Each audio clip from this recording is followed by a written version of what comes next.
Hi, Tony DeWitt here, Missouri appellate attorney and a guy who likes to make the law make sense on YouTube. Today we're going to talk about day 5 of the Paltrow trial, the good, the bad, and the ugly. Let's get down to the beach and have a discussion.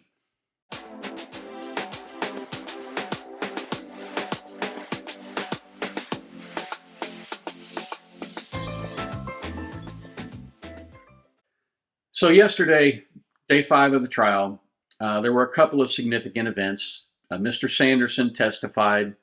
They did his direct. They did not finish his cross-examination, but there were still some pretty good sections of the cross-examination that are worth looking at. And then, in addition to that, they put up the ski instructor, Mr. Christensen, and ran through the animation with him, which I thought was very effective. It's really probably the only effective thing that Ms. Paltrow's team has been able to do in terms of laying the foundation for their theory of the case.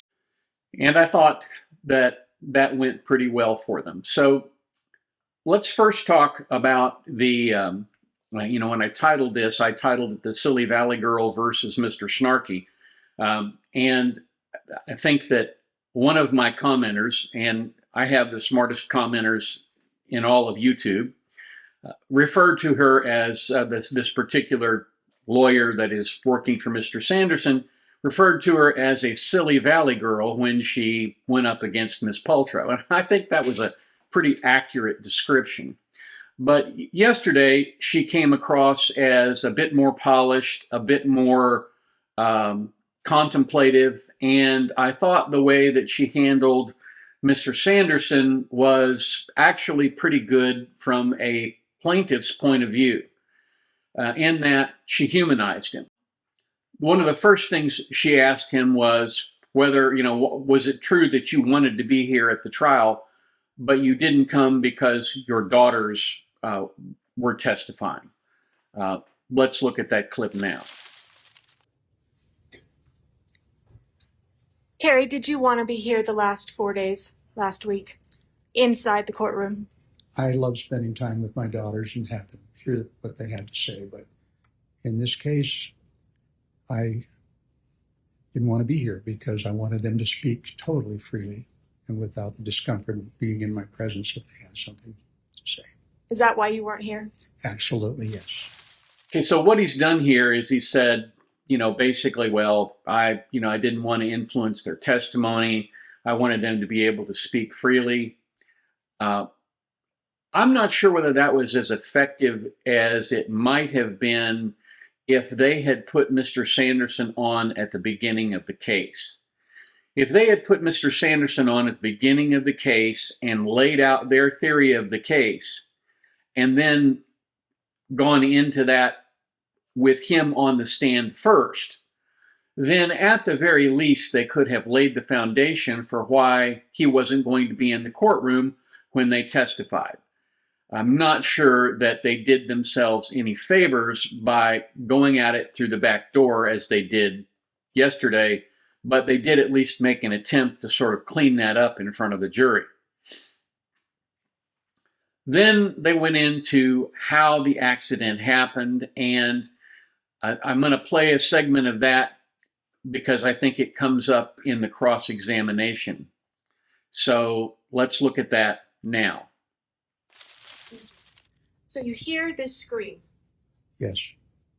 What happens next? I got hit in my back so hard, and I'm right at my shoulder blades, and it felt like, and was perfectly centered, and the fists and the poles were right there at the bottom of my shoulder blades. Serious smack. Never been hit that hard, and I'm flying. I'm absolutely flying. Now, you're not airborne. Well, all I saw was a whole lot of snow, and I didn't see the sky, but I was flying in that sense. I had no control. And I remember just thinking, okay, you really got to hang on. And then I thought about the crowd on the left, and I thought, I don't know who's wanted over there, and I do not want to get them mixed up in here. And I've heard, that maybe that's not decided about how my ribs really got hurt. I absolutely lurched with what little I could off of my skis a little bit more to the right to make sure nobody over here got involved on my left side. And then it was like the ground's coming up, nobody in front of me, just me going to the ground, and you're falling far further than 90 degrees like you'd fall on the floor. You got that extra. And so it's quite a ways to hit the ground.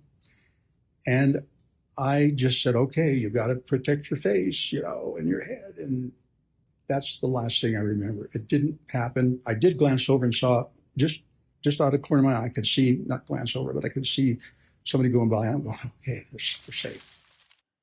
Well, I think when you look at Ms. Paltrow's testimony, and putting her on before Sanderson was a huge mistake as far as I'm concerned. But when you look at Paltrow's testimony, it doesn't square up with his testimony, because he says, and they both agree that she wound up on top of him. And if you think about the physics of it all, how he said the accident occurred doesn't make any sense, in that she was on top of him with her back on his front, not with her front on his back. And indeed, when we get to the Christensen testimony, I think that is perhaps even more clear. Then the last thing that I wanted to show you here is this segment regarding his broken relationship with his last girlfriend. And I don't want you to feel like that I'm a crippled vet and you're going to stick it out with me, because I know you would. Half a brain or whatever. I know you would, but don't do it. You need your life. You run right now. And it was a sad time for both of us, I know. And she's in a great relationship with Bill now. And that was the purpose. And I think better than what I would have brought, honestly. It's hard to admit that, but it's true. Sure. Okay, we'll take a short recess. And this is essentially to humanize him and show him as this great, caring person who's willing to, basically sacrifice his own needs for the betterment of the young lady that he was dating or trying to have a relationship with. I'm not sure this was effective either, but she did get his eyes to mist up and break up a little bit, and I suspect that had some humanizing effect on him. After his direct examination, Mr. Owens took him on cross-examination, and the very first thing he went after was this idea that I'm famous, the information that he sent to others indicating that he had been hit by Gwyneth Paltrow. And it was interesting just from the standpoint of, I actually think Owens did a good job here with keeping the snarkiness under control and pointing out that, hey, you just denied this an hour ago, and now you're saying you don't deny it, so we have to figure out which way it is. And then he went through with the impeachment. Let's watch. Did you ever say to me, I wrote I'm famous because it's cool that I had a collision with a celebrity? Was that your thinking at the time? And you said yes. Do you deny it? Not if you have it on record, no. I don't deny it. I don't remember it. But Well, let's go to page 15. Can you bring that up? Move to publish the deposition. Your Honor, he said he doesn't deny it, so why are we publishing? Because he earlier denied it. I'll overrule the objection and permit that portion of the deposition to be published. May I ask when this happened? Sure. Like 1 hour ago, 2 hours ago, you told this jury, I've never thought it was cool that I had a collision with a celebrity. Do you recall that? Yes, I guess I did say that, absolutely. And that's not a true statement, is it? You have said this in your deposition, true? Honestly, I don't ever remember saying it. Bring it up whenever you but can. I don't doubt you. I misspeak a lot. Okay, this is page 15, line 5 through 8. So the words "I'm famous," this is my question, seem to say, I think it's cool that I had a collision with a celebrity. Was that your thinking at the time? And your answer was yes, I guess, yes. Then the next thing he was impeached on was how long he was out. And I think the reason that they went after this is because it shows that he was willing to give different stories to different people for different reasons. Let's watch. Right. As far as level of length of unconsciousness, do you agree that you weren't stopwatching yourself? I have no idea. Yeah. And yet you did tell people it varied over time. First a few seconds, then 5 minutes, then 10 minutes. You did that, right? Do you disagree? Yes, it did vary. And why did you do that? Why would you say, I don't know, then it's a few seconds, then it's 5 minutes, and then you told your psychiatrist at the VA it was up to 10 minutes long? Why did you change? I had no idea, and I was searching. I really had no idea, and I was trying to answer. I sometimes make that mistake at guessing, but I really didn't know. And it was to try to get the attention of the doctor. Do you remember telling me that? I don't. I don't know how to. Let's find it. When you first tell your healthcare providers a few seconds, and then later it turned into 5 minutes, and then later it turned into 10 minutes, do you know that you gave varying answers to people? And then whenever you can pull it up, page 95. Yes. The witness says, and then can we go to the middle paragraph? Yes, I do. And that was referencing the fact I personally did not know. I was not a witness to how long I was unconscious. And so somebody told me it was 2 seconds, and somebody said it was 10 seconds, 10 minutes. And so I didn't know. It was hard for me to say. And then next paragraph, it depends on my visit. If I want to make a deal out of it, and that was the reason for my visit, then I might say for 10 minutes. I might pick the worst. That's kind of how we are. We go to the doctor's attention. We go to get the doctor's attention about a specific thing. And it wasn't at that point how long I was unconscious was not a point of relevance for me. That's your testimony, correct? I'm really confused by those statements. So, Yes or no? yes. When somebody says, well, I adjusted my story to get the attention of people, in this case, the attention of a doctor, when you say that, what it makes you seem to be is not only manipulative, but also like you're willing to tell a lie if it advances what you want.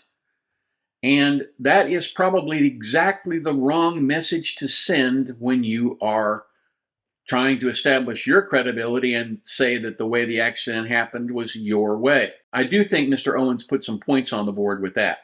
There were some other episodes of impeachment that I thought were interesting. For example, on his direct, he referred to Mr. Christensen as a bully, and then this happened on cross. Did you ever complain to Deer Valley about Eric Christensen, like I was treated like a bully? I had a lot of time to think about it. Yes or no? I don't know if I did. I think when I contacted Deer Valley, I was just after I wanted to find out who hit me, and I wanted to copy the records, and I didn't bring it up. Yeah, you never once wrote to Deer Valley like, hey, your ski instructor is a total SOB to me. He treated me poorly. That's correct. I didn't bring it up because I did not want to cause some anger from them. I wanted to copy and find out who hit me. But 7 years later, you're here saying he was terrible to me, just terrible. It seems to me that if you really were being bullied by someone, you would point that out. And I think that was the point Owens was making. But his response to that is, well, I wanted to get this information, so I didn't want to make anybody angry. That's a really interesting thing because it dovetails back to this: I tell people what they want to hear so that I get what I want. Again, I think you are going to see some of these themes repeated in closing argument by Ms. Paltrow's counsel. Then we had Mr. Christensen testify, and I want to focus just on the part of the testimony that deals with the animation. Now, there are several different ways that you can get information in front of a jury.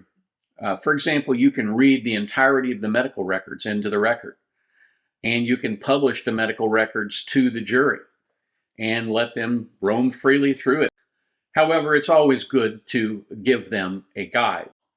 Well, what you have here is the defense having developed an animation, and the animation is based on Mr. Christensen's testimony. So one of the things that happens during this period of time where they're playing the animation, first of all, he has to lay the foundation for it. So let's watch him do that now. Okay. Maybe finish laying your foundation. Let's do that, please. So you've had a chance now to review what we're going to call video number 1. Okay. That's correct. Will that help you explain your testimony to the jury? It will. And will it help explain the positioning of the parties at the time of the accident? Yes. And if I interrupted you, go ahead. Objection. Move to strike. That's opinion evidence. Overruled, and so this animation will be received again for demonstrative purposes, not as evidence, but to illustrate this witness testimony. Does it help explain your recollection of the events? Yes. Okay, so the foundation is laid, and now we're going to walk through the animation. And let's watch what happens here. Is it substantially similar to your recommendation or recollection of the events on the date in question? It is very similar, yes. So I will ask for permission now to publish this to the jury as a demonstrative exhibit. For that purpose, it'll be stopped where I've indicated to Mr. Egan to stop it. Okay. Do you see all these people identified? The woman on the left, top left. Did you observe her? Mr. Sanderson did, but I'm doing a little laser. Mm-hmm. Did you personally observe that person? I saw her, yes. She was described by Mr. Sanderson as sort of a more beginner person that he did not want to hit. Okay. What do you recall? I don't recall much because she was not a skier that I was concerned with. Okay. She was on the other side of the run. I did see her, but she was not skiing fast, so I really didn't pay much attention to her. And then on this side, is there a bit of a little cliff or ridge here on the skiers, right? It's not a cliff, but it is a drop-off. Right.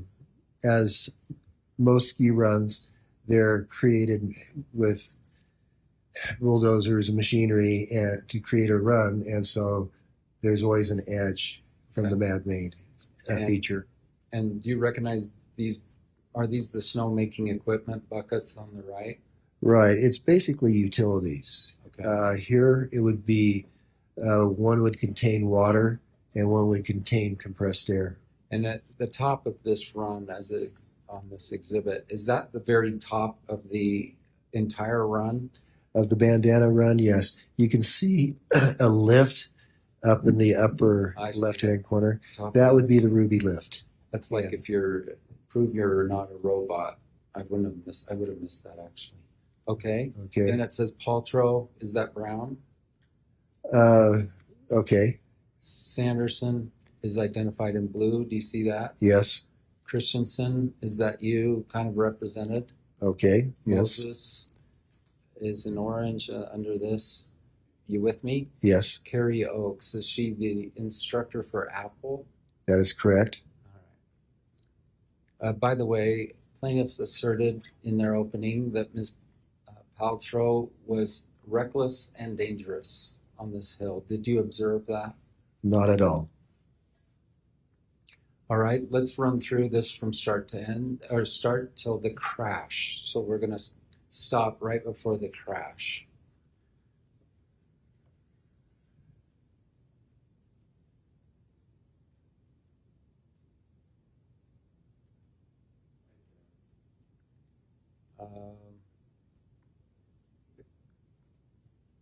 Okay.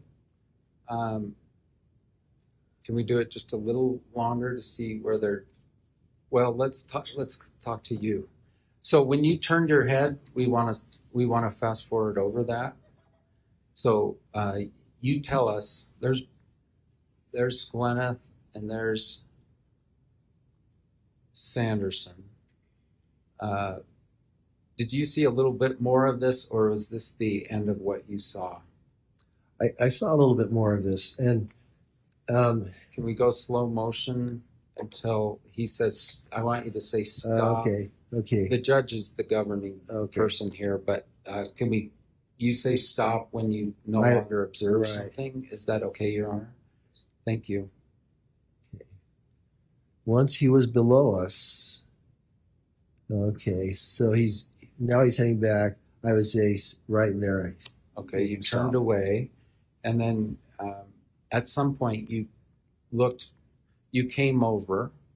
And so, James, if there's a way to, were they at a complete stop when you came over? Yes, they were. And so, is there a way, James, to move this to when they're at a complete stop?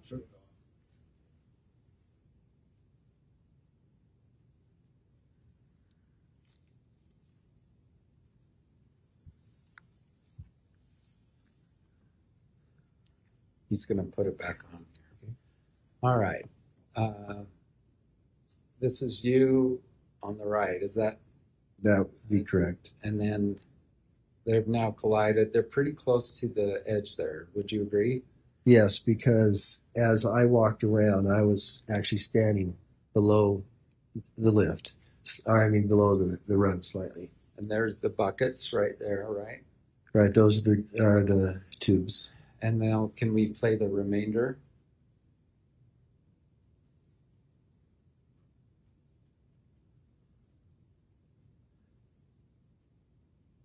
Thank you. And Moses.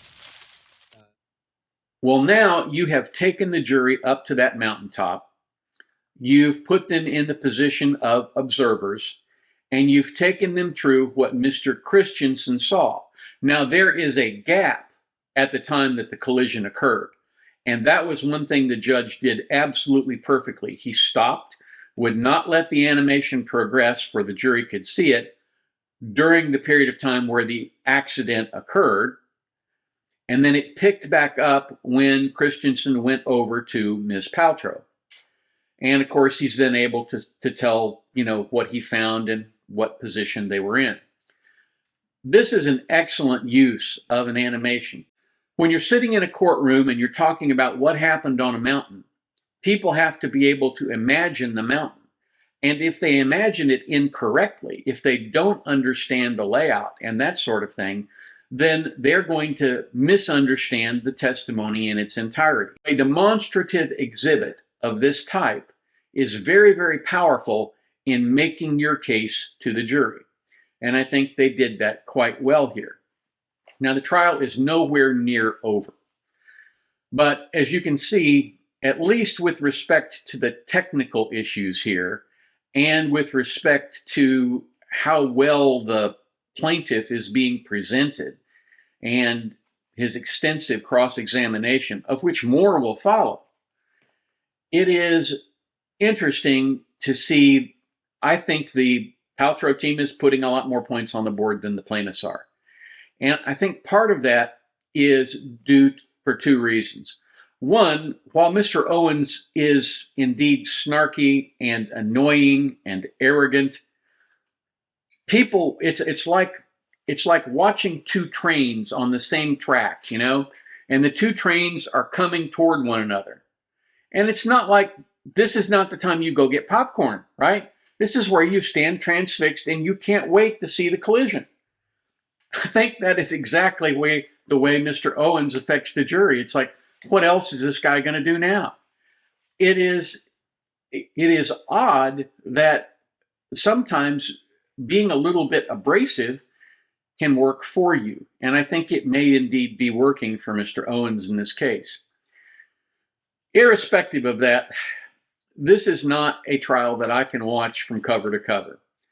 I took the live stream out last night and zipped through to the parts that I wanted to see. This is not a trial that I am going to be able to watch all the way through. So what I do is I go through and I select information that I think will be useful to you and helpful to you in understanding what's going on. So that's where we are. And we'll have to see how well things go. I would point out the one thing that I thought was interesting is the plaintiff's attorney. I think her name is Kristen. I thought it was interesting how she tried to humanize him by showing that he was willing to do something kind for someone else. As you know, I always tell people doing kind things for other people is a good way to make yourself feel better about yourself. And bringing that out on direct exam may very well have helped him feel better about how his testimony went, at least up to that point. So we'll have to see how things turn out tomorrow and the next day, and I will continue to follow this. If there are interesting things that come out of the testimony, I will try and bring them to you here. Thank you again for watching, and for all of you who've subscribed, we're now up to 12,000. You know, for a guy who had 300 subscribers for what seemed like forever, 12,000 is just a wonderful gift, and I thank each and every one of you. Have a marvelous day, and come on down and join us on the beach tomorrow. We'll see what else is going on.